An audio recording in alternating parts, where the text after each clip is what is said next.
Motor Matic Retro saat ini cukup digemari. Walaupun kebanyakan orang pengen terlihat racing look, tapi retro juga tetap punya pasarnya tersendiri. Motor Matic Retro yang paling memiliki kasta tertinggi di Indonesia tentu aja Piaggio. Ya, semua orang yang suka motor Matic Retro pasti pengen punya Piaggio. Tapi sayangnya, Piaggio harganya mahal. Mahal pakai banget. Motor Matic 150cc aja harganya sampai 50 juta lebih. Kenapa bisa mahal? Sudah dibahas di video yang ini ya. Dengan adanya antusias di segmen motor Matic Retro, akhirnya pabrikan Jepang mencoba membuat motor retro juga. Ya sebenarnya hal ini bukanlah hal yang baru, karena Honda sudah melakukan hal ini dari dulu. Yang mana Honda mengeluarkan Scoopy, dan Honda Scoopy masuknya dalam ranah motor retro. Tapi kalau kita mau ngomongin Honda Scoopy, sebenarnya Honda Scoopy punya identitas sendiri. Motor ini unik, desainnya ya Honda banget. Ini berbeda dengan saat ini. Motor-motor retro saat ini semuanya merujuk ke Piaggio. Apapun pabrikannya pasti merujuk ke desain Piaggio. Tapi ya sebenarnya ya bagus-bagus aja sih, bahkan pihak Piaggio pun tidak keberatan dengan hal ini.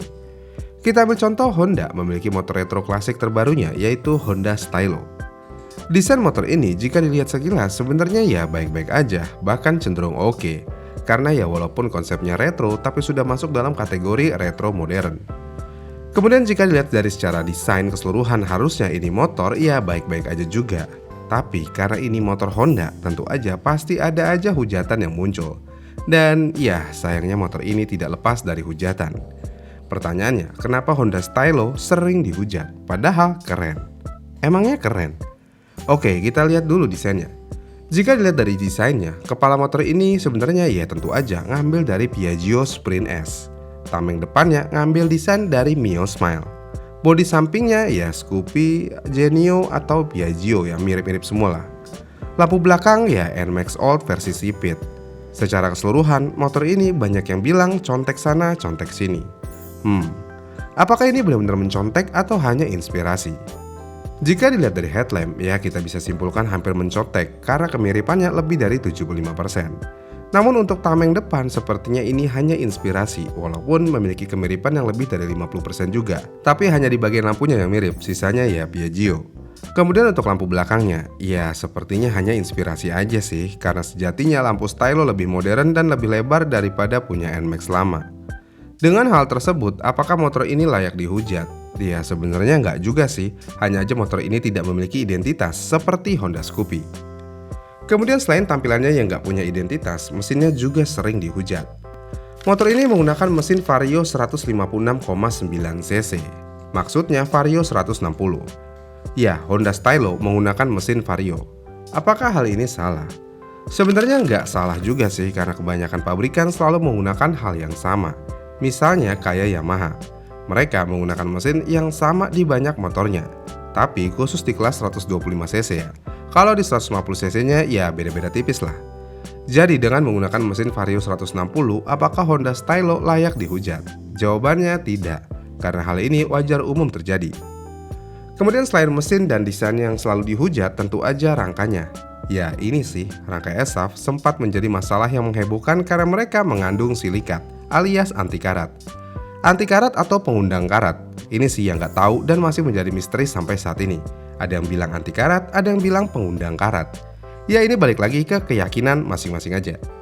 Di luar dari keyakinan yang ada, Honda Stylo ketika diluncurkan dan diberitahu menggunakan rangka ESAV, hujatan langsung tidak kunjung berhenti untuk motor ini. Dan ya, penggunaan ESAV di motor ini memang cukup layak dihujat jika melihat kasus rangka ESAV sebelumnya. Tapi sih katanya nih, sudah dapat upgrade di versi ESAV terbaru ini.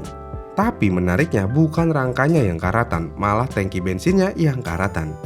Ya nggak semua motornya begitu sih, tapi ada beberapa kejadian tangki motor Honda Stylo karatan.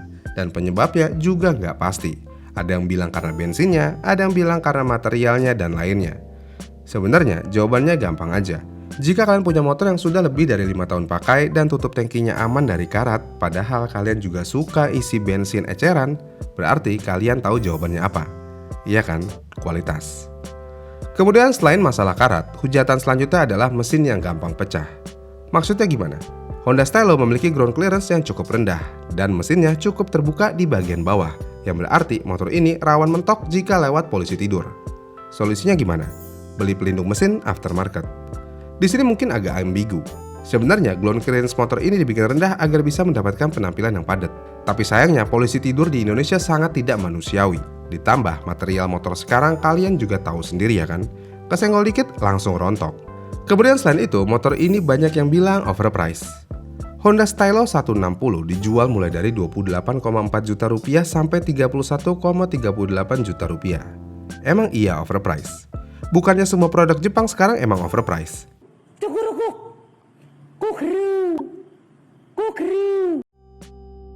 Apa yang bikin orang-orang bilang motor ini overpriced? Kita ngomongin harga yang tertingginya aja ya. Di versi tertinggi, motor ini memiliki fitur Smart Key. Smart Key Honda diketahui memiliki fitur Answer Back System dan alarm anti-thief. Kemudian selain itu, lampunya semuanya juga sudah LED. Dan untuk lampu utamanya ketika minjem punya temen nih kemarin, sebenarnya ya cukup terang untuk digunakan malam hari. Kemudian lampu sen dan remnya ya cukup bagus juga dan jelas. Kemudian untuk speedometernya ya sudah full digital. Ditambah sudah lumayan lengkap juga speedometernya. Misalnya ada kecepatan, jam, bensin, odometer, trip meter A dan B, konsumsi bensin instan, average, pengingat ganti oli, indikator aki, indikator ABS, indikator keyless dan lainnya. Jadinya ya lengkap sih fiturnya. Terus selain itu ada port USB di laci Vespa. Ya, kita menyebutnya laci Vespa karena memang Vespa lah yang menggunakan laci tersebut, walaupun tidak dipatenkan sama Vespa sih. Tapi ya tetap aja, laci ini ikonik sama Vespa, jadi ya nggak ada salahnya kita menyebut laci Vespa. Iya kan? Jika kita melihat fitur yang ada di motor kelas bawahannya yaitu Scoopy terbaru yang hanya dijual mulai dari 22 jutaan, sepertinya Stylo memang sedikit overpriced. Tapi bukannya itu memang inti dari motor ini, yaitu motor Matic Premium. Dan kalau motor Matic Premium, berapapun cc-nya, dan semirip apapun teknologi dengan motor di bawahnya, memang harus tetap mahal, walaupun agak sedikit tidak masuk akal.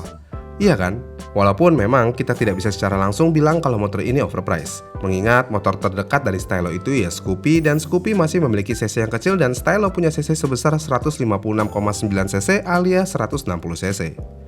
Ya sepertinya ya masih masuk akal harga Honda Stylo. Bahkan walaupun ada yang bilang kalau motor ini overpriced, faktanya motor ini inden cukup lama untuk mendapatkannya. Kalau ada inden berarti motor ini laku, iya kan? Terlepas dari apapun itu, Honda Stylo sebenarnya motor yang keren dan 50% aja motor ini layak dihujat. Karena sejatinya ini motor sebenarnya bagus, bahkan kalau mau subjektif saya cukup suka dengan motor ini. Tapi ya memang motor ini perlu juga dihujat karena rangkanya. Selain itu seharusnya motor ini ya aman-aman aja. Ya, masalah utamanya ya di karat.